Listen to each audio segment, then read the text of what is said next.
Bueno, buenos días chicos a todos. Hoy, yo les voy a presentar la clase de nutrición aplicada correspondiente a la sección de monogástricos de las aves. Mi nombre es Valentina Matilier, muchos me conocen por la asignatura Bases de Nutrición, que eran los chicos del Plan 2011.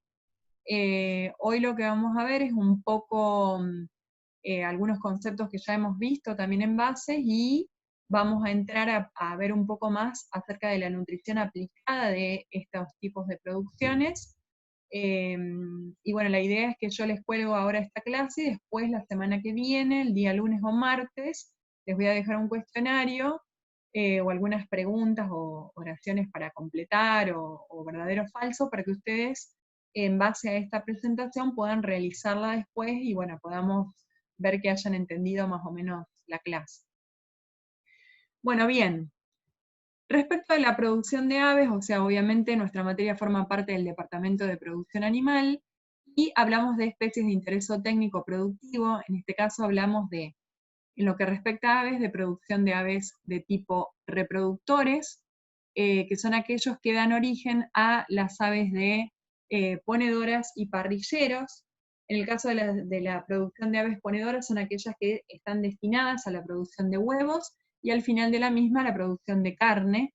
Y en el caso de los parrilleros son aquellos que eh, también se utilizan los animales para carne, y bueno, también hay obviamente diferentes subproductos como ser las plumas, las patas, los picos, bueno, todo eso en las dos producciones se van utilizando y se destinan a otros países o a distintos mercados. Bien, con respecto al tracto digestivo de las aves, como ya habíamos visto en bases, como vimos en anatomía, en fisiología, tenemos que decir que en el caso de las aves se caracterizan por tener una boca que tiene forma de pico, una lengua con un epitelio cornificado, un esófago con una dilatación sacular denominada buche, dos estómagos, uno verdadero y el estómago verdadero conocido como proventrículo y el estómago muscular conocido como molleja. Respecto de las asas, después tenemos las asas duodenales, el intestino delgado, el intestino grueso que comienza con dos ciegos y cuya desembocadura comprende una desembocadura de tipo común que reúne tanto el aparato genital como el excretor y el urinario, el digestivo y el urinario, que es la cloaca. Bueno, esas serían las características en sí de las aves.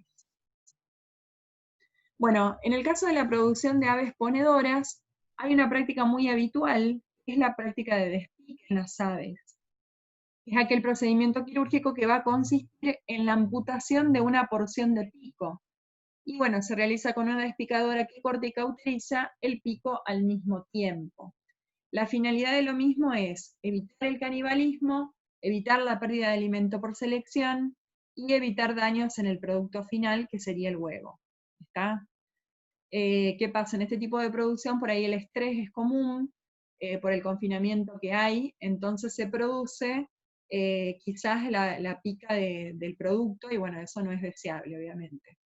Las recomendaciones es que las aves enfermas no se despican, que los animales tienen que tener una provisión de vitaminas aproximadamente un día antes, y tienen que tener un ayuno de 6 horas antes del despique, y una vez que han sido despicados, después tienen que tener rápido acceso a la comida. ¿Está? Los momentos de hacerlo son el primer día en la planta de incubación. Después se hace a los 7 a 10 días en la granja con una despicadora de tipo manual, de precisión, perdón, y por último se hace un despique de tipo correctivo a las 10 a 12 semanas con una despicadora de tipo manual. El estómago en las aves consta de dos porciones o cavidades. Una es el estómago glandular, llamado proventrículo, y otro el estómago muscular, llamado molleja. En el primero se producen las primeras reacciones de humectación del alimento y de empezar a desdoblarlo al mismo, o sea, empiezan a haber enzimas que van a actuar sobre el mismo, y por otro lado, en el estómago muscular se produce una degradación de tipo mecánica. Acá tenemos la foto, este es el estómago de tipo glandular, y este sería el estómago muscular. Tenemos cortes que demuestran en este caso el estómago de tipo muscular.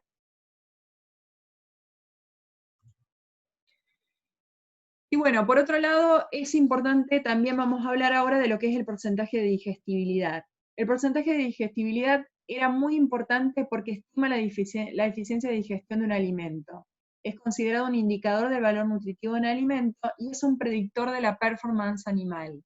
El coeficiente de digestibilidad se representa como un porcentaje y la fórmula comprende nutriente ingerido menos nutriente NS sobre nutriente ingerido por 100.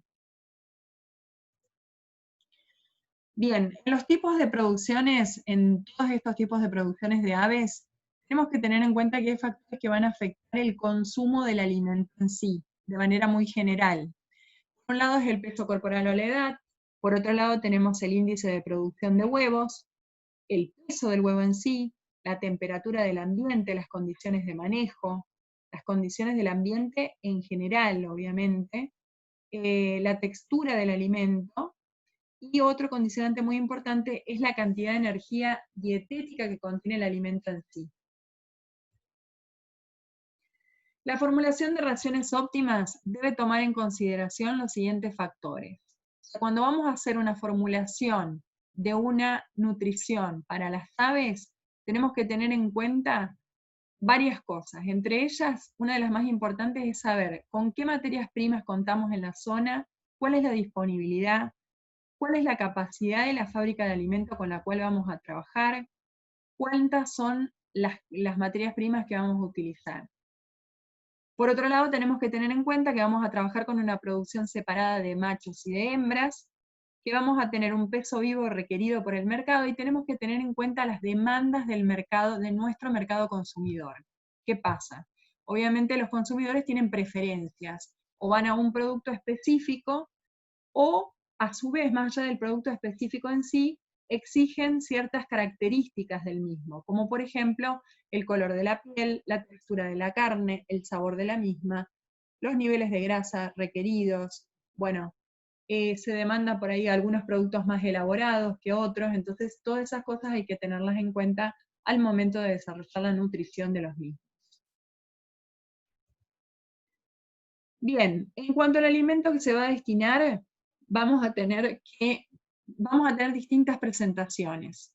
Vamos a hablar de harinas, de pellets quebrados, de pellets enteros o extruidos. Vamos a hablar de mezclado de alimento con granos. Y vamos a hablar de dietas procesadas que muestran ventajas nutricionales, a diferencia de otro tipo de dietas. O sea, se considera que el procesamiento de las dietas, el procesamiento térmico, es considerado un proceso que digamos, facilita o mejora la posibilidad de aprovechamiento del alimento, en contraposición de lo que sería la harina. Bien, ahí tenemos diferentes tipos de extrusado, de distintos grosores, de distintos largos. Tenemos harinas, tenemos la mezcla con granos enteros, que es posible que se realice en algunos países. Bien, había un concepto en la antigüedad que era que la molienda fina favorecía el acceso del sustrato de las secreciones digestivas, mejoraba la digestibilidad y permitía que las aves expresen todo su potencial genético de crecimiento. Pero ahora se considera que con la molienda fina, partes del tracto gastrointestinal pueden llegar a funcionar de manera incorrecta y se van a desarrollar desórdenes metabólicos tales como la dilatación del proventrículo y daños en la molleja que no se llega a desarrollar de la manera adecuada. ¿Está? Entonces, hoy por hoy, si decimos qué tipo de alimentos se utilizan más, utilizamos alimentos de tipo no harinas, y por ahí alimentos procesados que tienen un aprovechamiento mayor. Bien, al igual que en todos otros tipos de producciones, los componentes nutricionales básicos requeridos por las aves son agua, aminoácidos, energía, vitaminas y minerales. ¿Se acuerdan del cuadro de composición de alimentos que habíamos visto? Tenemos que tener en cuenta que por un lado tenemos el agua y por otro lado tenemos la materia seca. Estos componentes tienen que estar en armonía para asegurar un correcto desarrollo del esqueleto y obviamente la formación del tejido muscular. la calidad de los ingredientes, la forma del alimento y de la higiene afectan a, obviamente, la contribución de estos nutrientes básicos. Bien, en el caso de las sustancias pueden ser de tipo energéticas y no. Las energéticas, bueno, el principal y de más libre acceso energético, o sea, de pronto acceso, de pronta provisión de energía, son los glúcidos, después en segunda instancia están los lípidos, y por otro lado tenemos las proteínas. El oxígeno también se considera como un nutriente. La función es el mantenimiento del trabajo y el engorde del animal. En el caso de las sustancias no energéticas, vamos a tener en cuenta el agua, los minerales, macro y microminerales, y las vitaminas, que en pequeña proporción son igualmente necesarios para lo que sería la regulación tisular. Y bueno, entonces tanto las sustancias energéticas como las no energéticas van a desarrollar lo que sería el crecimiento, la reproducción y la producción de huevos. ¿Está?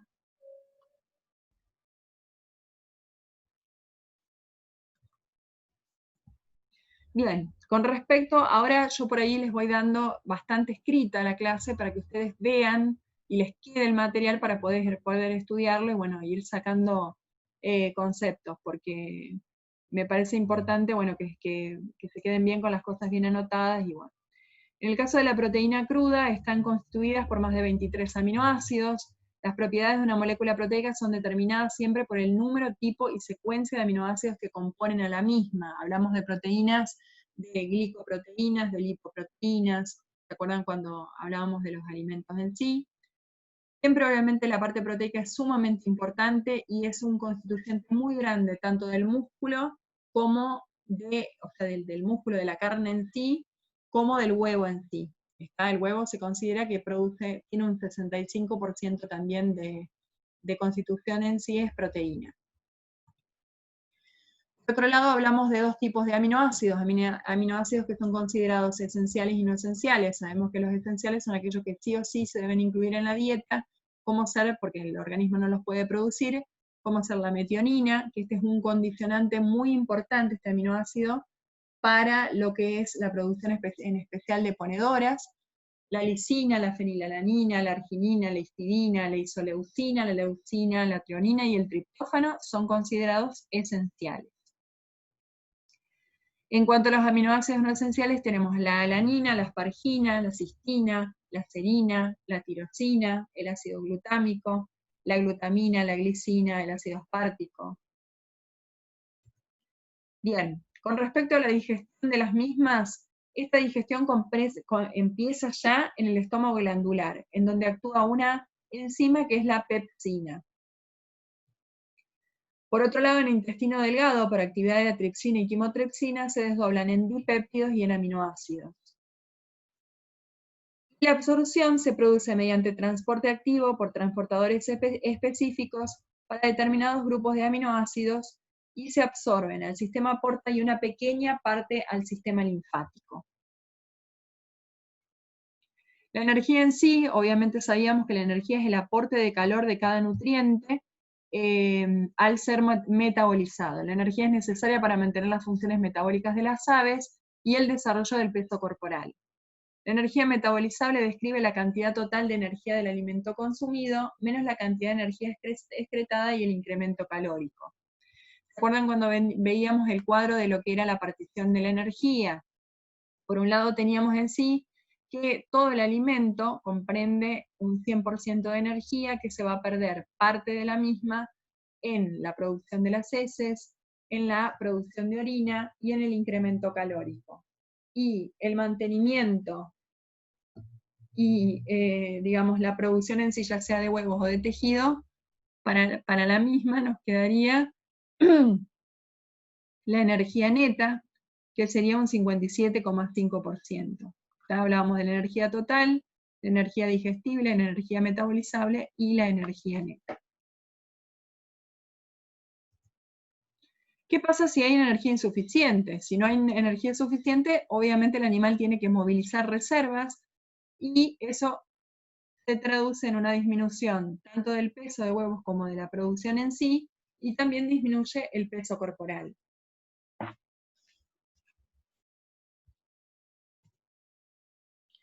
Bien, por otro lado tenemos los glúcidos. Los glúcidos aparecen en el estómago glandular, en donde comienza su degradación y hay un procesamiento mecánico en la mosteja. En el intestino delgado hay actividad de la amilasa pancreática y de la sacarasa, y después la celulosa se dirige a los ciegos, en donde va a ser degradada a ácidos grasos volátiles. Por otro lado tenemos la absorción de los glúcidos en sí, pueden ser absorbidos por difusión simple o facilitada, y van a entrar al torrente circulatorio por el sistema porta enterohepático.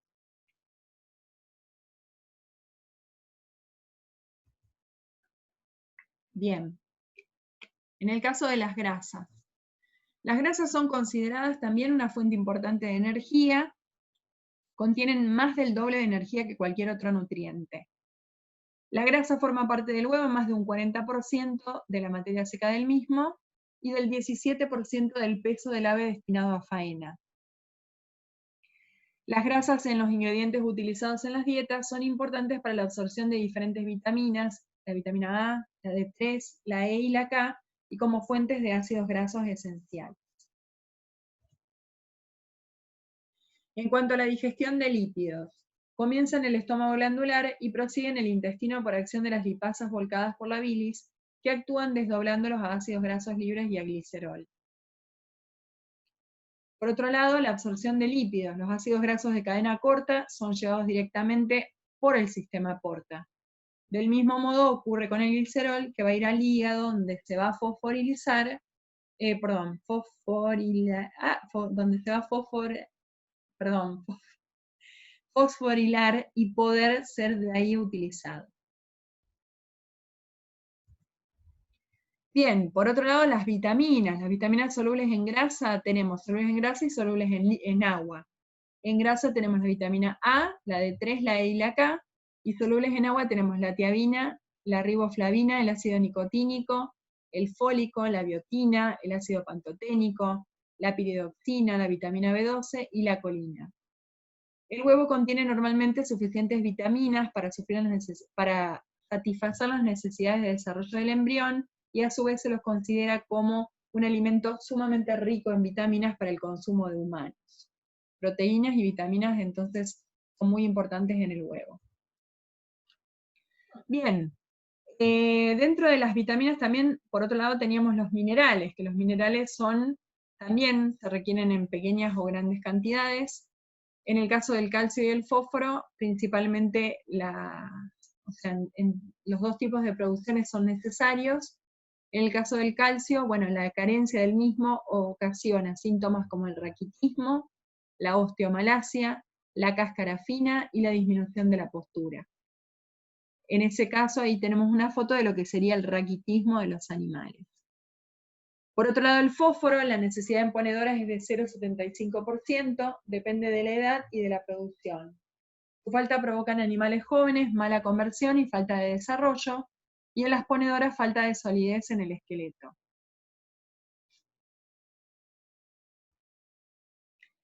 Bien, otros minerales que se necesitan son el sodio y el cloro. Se produce detención del crecimiento en los bebés, se produce disminución de la postura de huevo, debilidad por falta de sodio y canibalismo por la falta de cloro. Y en cuanto al potasio, el magnesio y el azufre, la falta de potasio disminuye el crecimiento y aumenta la mortalidad. La deficiencia de magnesio genera un temblor acentuado, trastornos de la locomoción y contracciones de tipo espasmódico.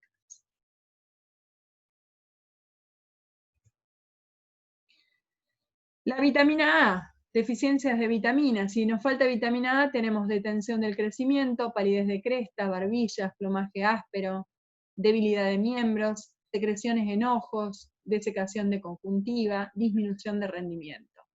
La vitamina D también nos produce raquitismo, osteomalacia, engrosamiento de articulaciones. La vitamina E produce encefalomalacia, desfallecimiento, edema de cabeza y tórax, pérdida de movimiento de cúbito y opistótono.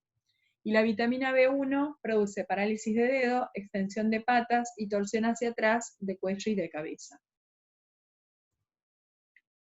La vitamina B2, incurvación de dedos hacia atrás con lesiones nerviosas degenerativas, disminución de la postura, aumento de la muerte embrionaria. La vitamina B6, se altera el desarrollo más que nada y la locomoción, se producen anemia y se producen disminuciones de los nacimientos. La falta de vitamina B12 ocasiona trastornos de crecimiento, emplume deficiente y una alta mortalidad. Por otro lado, la vitamina C es la encargada de mejorar la calidad de la cáscara y la producción de huevos y genera menos consumo y menos mortalidad. Acá tenemos unas fotos donde, por ejemplo, la carencia de vitamina A, tenemos entonces esas lesiones en los ojos, la carencia de vitamina D, tenemos raquitismo, la carencia de vitamina B12, esa curvatura de los dedos hacia el interior, de vitamina B2, perdón.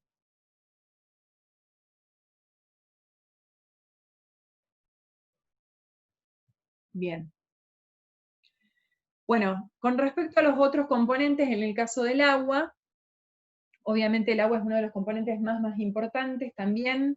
Se considera que el doble de lo que el animal consume de alimento va a ingresar a través del agua. Es importantísimo siempre que haya un correcto suministro para la gran cantidad de animales con las cuales trabajamos en este tipo de producciones, y que el agua tenga las condiciones sanitarias y adecuadas de temperatura como para que el animal pueda consumirla y genere siempre entonces una posibilidad de aumentar el consumo y no reste al aumento de consumo, ¿cierto? Sirve como acarreador, ya sabemos, obviamente la función del agua es mover el material digerido del tracto digestivo y eliminar los productos de desecho hacia los puntos de eliminación. Enfría el cuerpo del ave a través de la evaporación y se toma en cuenta que las aves no tienen glándulas sudoríparas. Si se tiene en cuenta eso, una importante pérdida por evaporación se produce a través de los arcos aéreos y de los pulmones. Bien, bueno, hasta ahí vimos en general más o menos todos los componentes, hablamos un poco de la parte de digestión en sí, y ahora vamos a ir arrancando hacia cada una de las producciones. En el caso de la producción de ponedoras, tenemos que tener en cuenta que tenemos, a su vez, diferentes razas. Por ejemplo, las razas más utilizadas es la raza Leghorn, que es la raza blanca, que pesa entre 1,650 kg y 1,850 kg en su etapa de postura. Y por otro lado tenemos la raza de color, que pesa entre 1,950 kg y 2 kg. El ciclo de vida de las aves ponedoras comprende dos grandes etapas. Una es la etapa de crianza y otra es una etapa prepostura y la etapa de postura en sí. Las enfermedades más comunes, sí, esa etapa de crianza dura hasta las 20 semanas y desde las 20 hasta más o menos las 72, 80 semanas es la etapa en sí de postura o de producción. Con respecto a las enfermedades más comunes vinculadas a la nutrición, que vamos a encontrar son alteraciones óseas por la movilización de calcio y diferentes problemas de tipo hepático. Bueno, en este caso fíjense que se ven las diferentes jaulas. En el caso de arriba tenemos entonces animales de tipo de color, las gallinas de tipo Leghorn están abajo, generalmente son más chiquitas y generalmente en este tipo de producción, en este tipo de jaulas entran 4 por jaula, en este caso que entran 3, les dispone el alimento en un comedero abierto. Acuérdense de lo que hablábamos al principio de la práctica de despique que tienen, y bueno, por esa situación en la cual viven, tienen entonces ese tipo de estrategia para minimizar pérdidas, ¿no es cierto?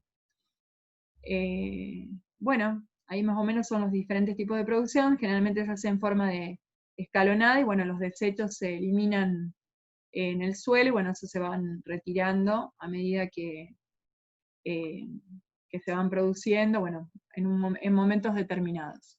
Por otro lado, ahí no se ve bien, pero hay un bebedero tipo niple, o sea, son, digamos, tubos con el bebedero para que ellos puedan beber arriba y después abajo tienen la comida. Ay, perdón. Bueno, respecto a la producción de ponedoras, ¿cómo establecemos la conversión alimenticia? La conversión alimenticia se establece por kilogramos de alimento ingresado sobre número de huevos recogidos.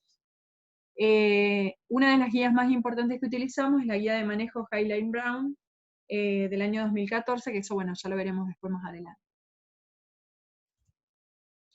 Bien, en cuanto a la producción de ponedoras, tenemos dos grandes etapas, decíamos, de cría y de recría, y una etapa de postura. En el caso de cada una de esas etapas, utilizamos 4 alimentos en sí. 4 alimentos para lo que es cría y recría, y 4 para lo que es producción. Entonces, para cría y recría tenemos un preiniciador que va de 1 a 3 semanas, un iniciador que va de 4 a 10 semanas, uno de levante que va de 11 a 16 semanas, y uno de prepostura que va desde la semana 17 hasta la primera semana de postura o hasta la producción del primer huevo. El objetivo de esta etapa es, obviamente, en la etapa de cría y recría, como todo tipo de producción, se prepara el animal para llegar con un estado sumamente óptimo para la producción. Entonces, una vez que llega a esa etapa, también utilizamos 4 alimentos, el de ponedor especial o arranque, desde el primer huevo hasta las 26 semanas, uno de ponedor a pico, desde la semana 27 hasta la 41, uno de fase 1, desde la semana 42 hasta la 60, y uno de fase 2, desde la semana 61 hasta la semana 80. En cuanto a la fase prepostura, se aumenta el suministro de energía y proteína desde 15 días previos a la postura, y el calcio se considera que debe aumentar desde 1,5% hasta un 3,5% para poder mejorar la síntesis de la cáscara y para poder mantener la integridad del hueso del animal. ¿Está? Ustedes saben que obviamente uno de los problemas más importantes es mantener esa integridad ósea, ya que estos animales obviamente movilizan mucho calcio con el tema de la postura. Bien, una de las estrategias de manejo nutricional que utilizamos es la muda nutricional. La muda nutricional se utiliza con la finalidad de detenerla puesta y poder prolongar la vida útil de las aves, y mejorar así también la calidad de cáscara del producto, ¿está? Bien, lo que se hace es cortar el alimento, suministrar solamente carbonato de calcio con tilla, y después se hace un ayuno de 7 días, y luego se da 40 gramos por ave, se empieza a suministrar otra vez el alimento en una forma gradual, de 40 grados, después va a 70 grados, y luego ad libitum, y así. Bien, otra de las cosas es que las ponedoras requieren una ración rica de proteínas de buena calidad.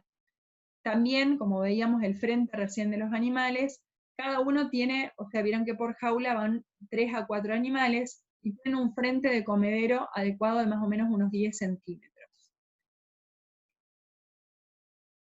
Bien, respecto del agua de bebida, o sea, se considera que se requieren 20 litros para cada 100 aves adultas ponedoras, y siempre es sumamente importante la disponibilidad de carbonato de calcio para las mismas. Otra de las cosas, es importante lograr el consumo de proteína para un buen desarrollo muscular, para llegar a 1 kilo hasta las 20 semanas de edad. Después también las pollas regulan el consumo de energía, que eso es lo que hablábamos al principio, que el consumo está determinado por la cantidad de energía en sí del alimento. Y por otro lado, el alimento peleteado es como más atractivo, esto es lo que veíamos al principio, que la harina quizás no es tan atractiva en sí como un alimento peleteado, y este a su vez, por ser atractivo, por su estructura, aparte de ser provechoso, es considerado que favorece el consumo. Bien, en cuanto a los requerimientos de postura, tenemos ciertas variables para calcular los requerimientos: el peso vivo, la masa de huevo diario, el cambio de peso vivo en sí, y la temperatura ambiente. Siempre son variables para calcular los requerimientos en sí. Tenemos producciones que van, digamos, en épocas más de frío, épocas más de calor. Los galpones en sí tienen lo que es la ventilación adecuada también, bueno, el sistema de cortinas para generar más luz, y bueno, y la ventilación en sí. Así que bueno, eso ya iríamos a la parte en sí de manejo. Las fases ajustan la alimentación a los requerimientos según la producción, la grasa en la dieta aumenta el peso del huevo, la metionina se considera que se debe bajar en gallinas viejas que ponen huevos muy grandes. Y bueno, después tenemos 3 fases. La fase 1, que es la de inicio de postura hasta 36 semanas, donde se logra la máxima postura. La fase 2, que va desde el pico de postura hasta la declinación, y la fase final es la fase 3, que va desde la semana 52 hasta la semana final 80. En cuanto a la producción de parrilleros, bueno, hasta ahí llegamos con lo que era la producción de ponedora. Respecto a la producción de parrilleros, como decíamos al principio, es una producción sumamente intensiva. Fíjense que el ciclo de vida es de 8 semanas, de 49 a 56 días. Es considerada una de las producciones más rápidas. Bueno, dentro de las enfermedades comunes que podemos encontrar acá son las enfermedades hepáticas por metabolismo, alteraciones digestivas y asitis. Para producir 1 kilogramo de carne se necesitan 1,9 kg de alimento, prácticamente el doble de alimento. Después hay ciertas consideraciones a tener en cuenta, como la cantidad de comederos, que va a ir variando de acuerdo a la cantidad de animales, 1 para 80 a 100 bebés, los adultos se utilizan tipo tolva, y bueno, en el caso de los adultos los comederos van de 1 a 40 aves y se van subiendo a la altura del buche. Ahora lo vemos en detalle. Bien, en cuanto a la producción de parrilleros, ¿cuáles son los factores que afectan el consumo y el desarrollo del ave? Por un lado tenemos la temperatura del galpón, la disponibilidad de agua, la calidad y tipo de ingredientes de la ración, la textura del pienso y la densidad de los ingredientes.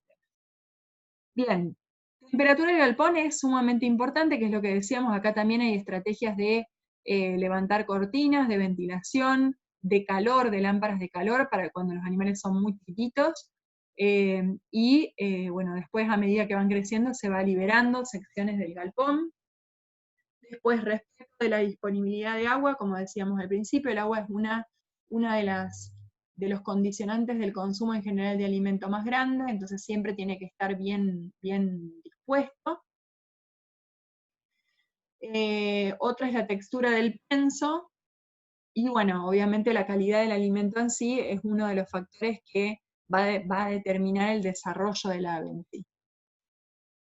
En este caso, hablamos también de 4 tipos de alimentos en toda la producción en sí. Un alimento, un pienso inicial, que va del día 0 al día 20, uno de crecimiento, que va del día 21 al día 35, uno de engorde, que va del día 36 al día 42, y uno de terminación, que va desde el día 43 al día 49.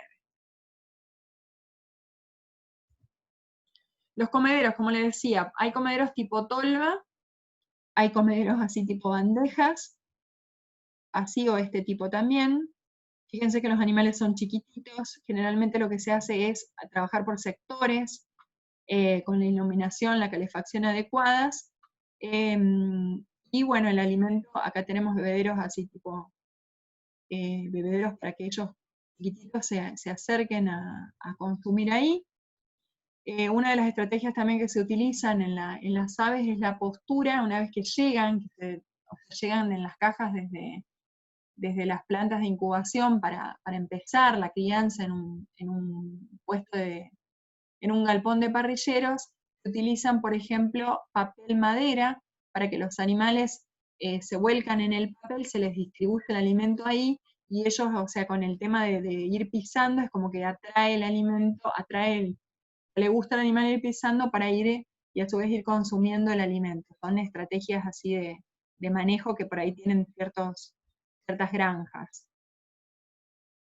A medida que el animal, bueno, va creciendo, se van liberando los espacios, van aumentando el número de comederos, y quizás también aparecen bebederos de tipo, o sea, con estos tubos, estos acá, tubos así, que también tienen bebederos tipo niple, que se van regulando. Fíjense que tienen acá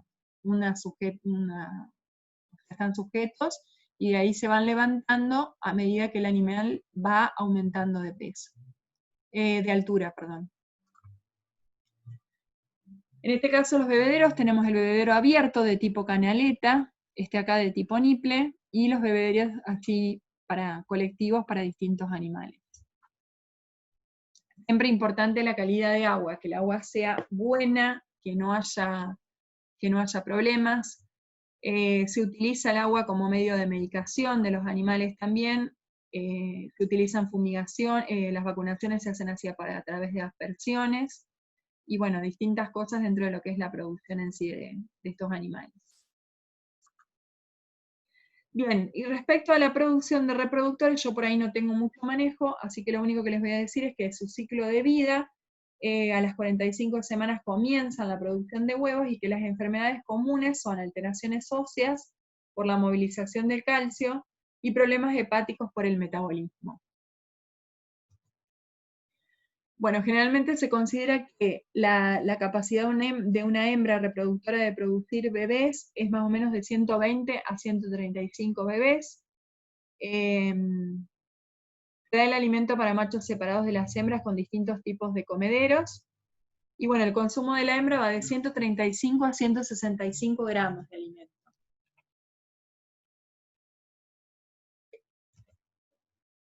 Bueno, ahí vimos en general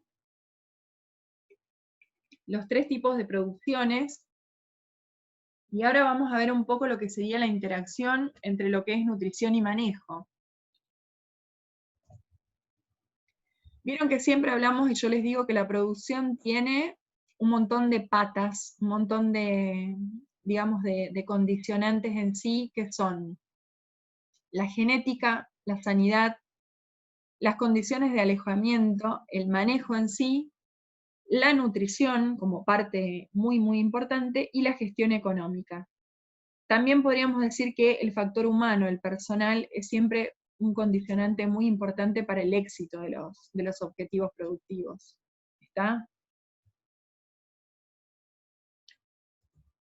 Bien, respecto de los factores entonces que se considera que intervienen en el consumo son, respecto del ambiente, tenemos en cuenta la temperatura, hablábamos entonces de las estrategias que hay para generar ventilación en los animales, la temperatura, la humedad, la ventilación, la iluminación, muy importante en el caso de las ponedoras, el alojamiento, la densidad de población, cómo se van distribuyendo los animales por sectores, cómo se les da lugares para que puedan llegar a estar cómodos para producir, tipos de comederos y bebederos, el espacio de comedero, el sistema de producción, la edad y peso, el tamaño del lote, la relación hombre-animal, las manipulaciones, la homogeneización y el aclarado, mezcla, reagrupamiento, sectaje y corte de picos, eso sería todo dentro de lo que sería el manejo en sí de los animales.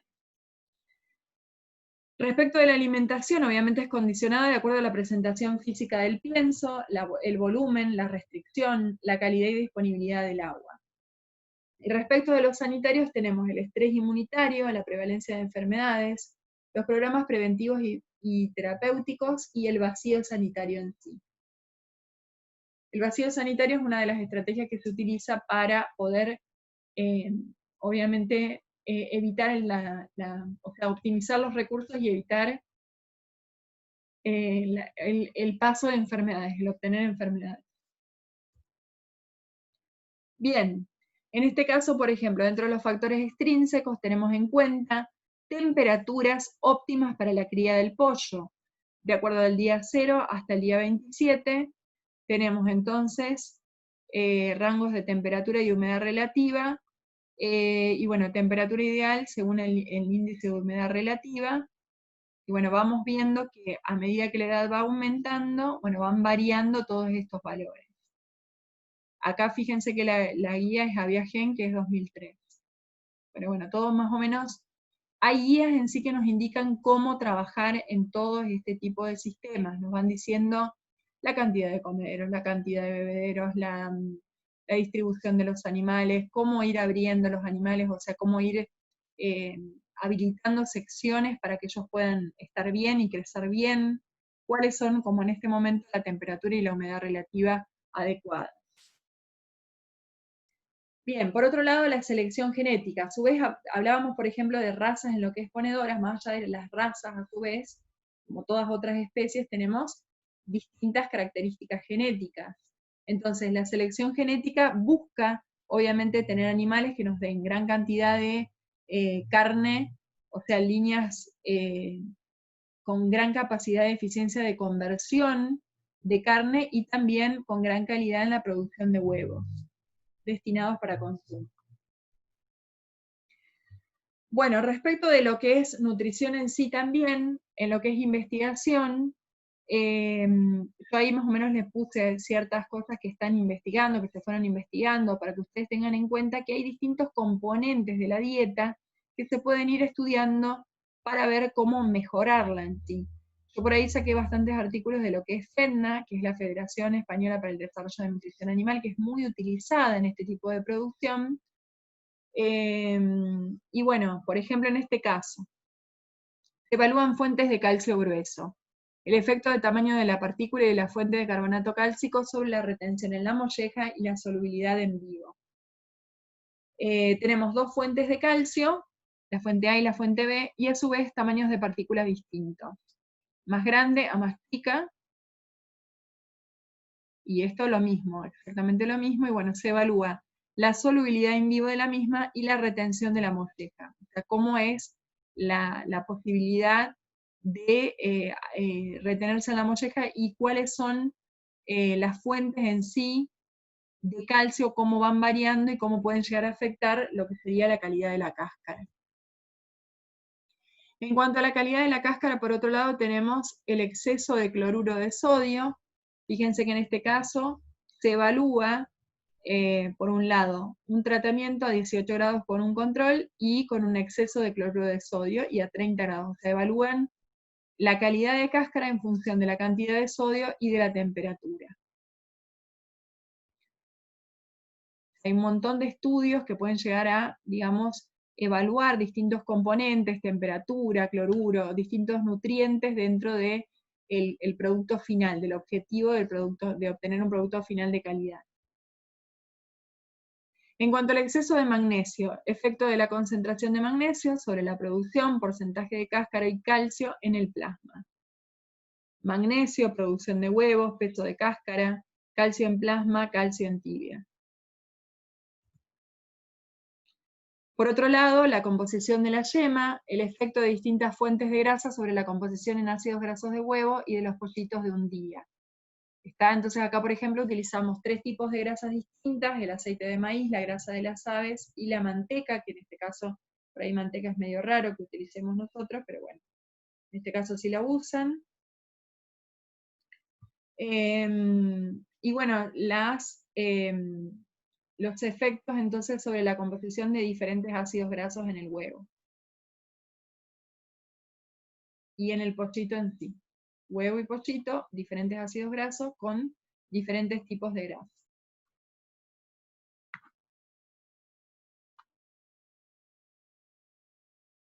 Bien. Otra cosa que hablábamos en bases de nutrición era el tema de la nutrición en los primeros días de vida. Durante el desarrollo embrionario, el huevo les proporciona los nutrientes que necesitan, y la yema se considera digamos, un aporte de nutrientes importante que se va a ser absorbido durante los 4 o 5 primeros días de vida. Los pollitos jóvenes deben obtener y utilizar los nutrientes de la dieta poco tiempo después de la eclosión. En este caso, por ejemplo, vemos la yema y vemos el pollito cómo va creciendo. Al momento de nacer, ustedes pueden ver que el pollito tiene en la zona del ombligo la yema que es destinada a lo que sería el consumo en esos primeros días. Aunque el tracto digestivo tiene un considerable desarrollo en el momento de la eclosión, la máxima proporción no se alcanza hasta los días 5 a 8 post nacimiento.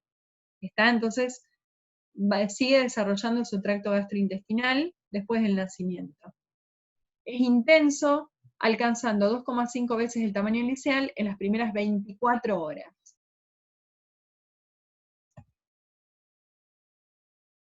Bueno, por otro lado, acá en este cuadro, en estos trabajos, por ejemplo, vemos los cambios con la edad del peso relativo de las distintas partes del tracto gastrointestinal, en pollos y pollitas durante el desarrollo postembrional. En este caso, el tipo de ave, tenemos pollo de carne, con los diferentes componentes del tracto gastrointestinal. O sea, evalúan cómo se desarrolla cada componente del tracto gastrointestinal en diferentes aves, en pollos y en pavos, al nacimiento y en pico de desarrollo. El peso del pollito al nacer es una variable que depende de la edad de las reproductoras, obviamente del peso del huevo en sí, y en general el pollito bebé para engorde representa un 70 a un 73% del peso del huevo.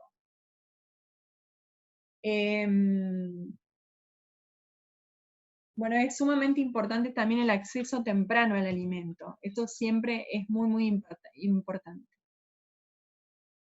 El desarrollo del tracto digestivo depende en parte de la ingestión de pienso y de agua, poco después del nacimiento. La práctica de retrasar la colocación de los pollitos y el acceso supone una mayor mortalidad y un menor rendimiento productivo. Acá fíjense que en este caso, si es inmediato o con 24 horas de ayuno, a los 21 y a los 41 días de edad, se evaluó la ganancia de peso y el pienso, la ganancia en sí, y bueno, la mortalidad. Fíjense que si era la mortalidad, nos marcó con 24 horas de ayuno, prácticamente casi el doble de lo que era el ayuno inmediato, de los animales que tenían acceso inmediato al alimento.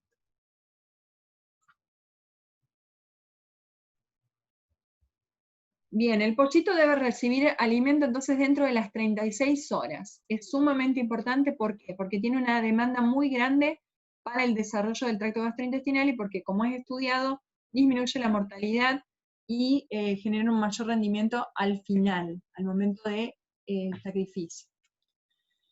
Una vez que sale de la planta incubadora, también fíjense que en la incubadora se les hacen vacunaciones, se hace el sexado, salen de la nacedora, bueno, primero salen de la nacedora, en toda esa etapa de selección, sexado, de vacunación, y de transporte y alojamiento en los balcones, en los galpones, perdón. Entonces todo eso lleva a un estrés muy grande, entonces es sumamente importante que cuando lleguen cuenten con agua y alimento listo para ser consumidos.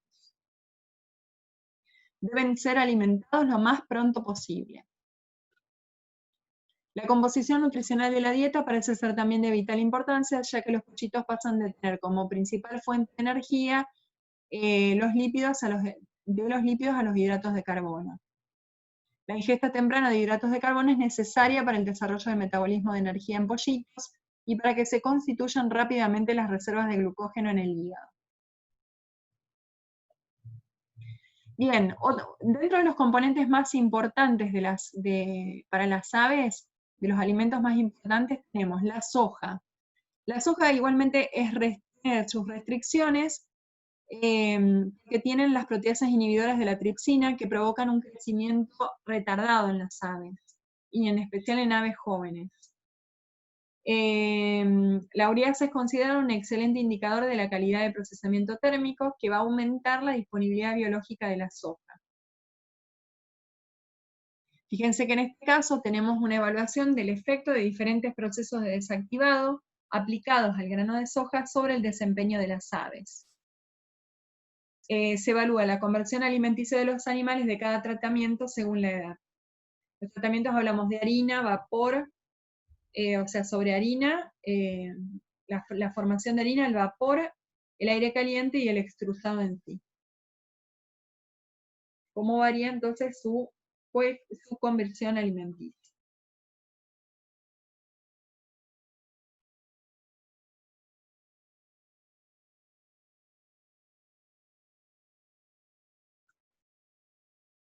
Bien, respecto al maíz y sorgo, son ingredientes energéticos, pero ¿qué es importante en el caso de estos granos tan importantes y tan utilizados? El maíz y el sorgo tienen que almacenarse y tienen que lograr evitar la contaminación por hongos, principalmente los productores de micotoxinas, siendo las aflatoxinas las más importantes producidas por el hongo Aspergillus flavus.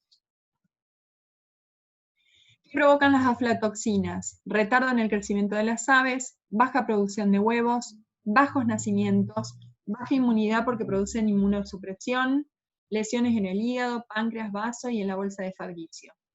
Estos problemas dependen de la edad de las aves y de la concentración de micotoxinas en el alimento. Bueno, por otro lado, también el sorgo, más allá del problema del almacenamiento de estas micotoxinas, hay que tener en cuenta el nivel de tanino o ácido tánico que presentan, que bueno, va a alterar, implica principalmente el metabolismo de los aminoácidos, en particular de la metionina. Es un componente normal del grano, pero actualmente se están utilizando, se están desarrollando diferentes variedades de sorgo que tiene escasa concentración de taninos para poder ser utilizado. En cuanto a las harinas proteicas de origen animal, principalmente de carne y de pescado, pueden sufrir enranciamiento oxidativo de los lípidos, producir peróxidos que inhiben el crecimiento del tracto gastrointestinal y la disponibilidad de otros nutrientes. Y por otro lado, vamos a nombrar las fitasas, que bueno, son aquellos métodos empleados durante el procesado industrial de cereales y leguminosas, son capaces de producir una reducción en la concentración de ácido fítico presente, y bueno, esta reducción que se hace es parcial. Con la finalidad de mejorar esa hidrólisis del ácido fítico, se ha comprobado que la adición de fitasas exógenas procedentes de diferentes orígenes pueden tener una eficacia en la alimentación animal. Las fitasas entonces son métodos que se utilizan durante el procesado de cereales y que pueden llegar a, digamos, a aprovechar mejor este alimento.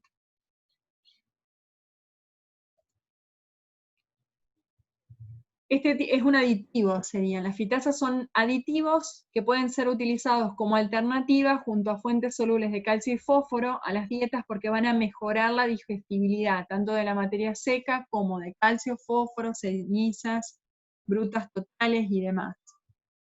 Y bueno, las que son de tipo microbiana se pueden obtener a partir de numerosas bacterias como la Aerobacter aerógenes, Bacillus subtilis, Klebsiella aerógenes, Pseudomonas.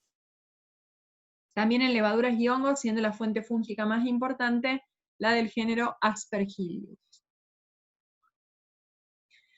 Y bueno, chicos, en sí, o sea, les di todo bastante rápido, la idea era que ustedes vean más o menos en general cuáles son los alimentos más comunes, cómo es la degradación de los alimentos, cuáles son los 3 tipos de sistemas productivos y qué tipo de alimentos se utiliza en cada uno. Cómo son más o menos las instalaciones, los comederos, los bebederos, cuáles son las condiciones que limitan, digamos, el consumo de energía, cuáles son los aminoácidos más importantes, bueno, las vitaminas, qué provocan las carencias de vitaminas o de minerales, pero en sí, el manejo de este tipo de sistema productivo va de la mano de la utilización, más allá de diferentes programas, de diferentes manuales. Estos manuales por ahí los más utilizados son, para lo que es el manejo de pollo de engorde se utiliza Avian Farm, después como les nombraba en las partes de investigación que les mostraba de los estudios específicos de ciertos compuestos nutricionales, la tabla de normas de FEDNA, las normas de FEDNA para avicultura, que esta es bastante nueva, es de noviembre de 2018, también se utiliza de un ex egresado de la Facultad de Ciencias Agrarias, que es Horacio Rostaño, las tablas brasileñas para aves y cerdos, esas también se utilizan en especial en Brasil y en la zona. Y por otro lado, para lo que es reproductores, tenemos la guía de manejo de reproductores del COB, de COB Van 3, y después, por ejemplo, para lo que es las ponedoras, en este caso la Highline Brown, bueno, la guía de manejo Highline. La idea es que ustedes sepan que hay diferentes guías que, como les decía, nos aconsejan en un montón de cosas a lo que es la crianza en sí de estos animales, tienen valores, tienen mediciones realizadas con diferentes, obviamente, con una pertinencia grande, con numerosos estudios que dan aval a esas ganancias de peso, a esas condiciones, digamos, que van implementando.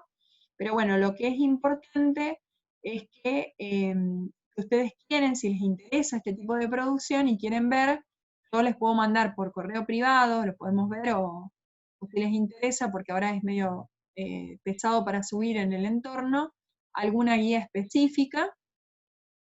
Y bueno, la idea entonces va a ser que ustedes después respondan, como les decía al principio, un cuestionario, y bueno, de esta manera podemos regularizar esta clase.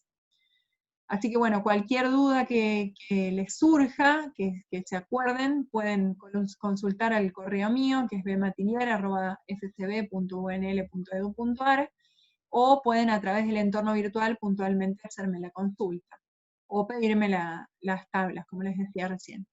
Así que bueno, chicos, les dejo un saludo grande y estamos en contacto para cualquier consulta o para cualquier sugerencia. Así que bueno, hasta luego.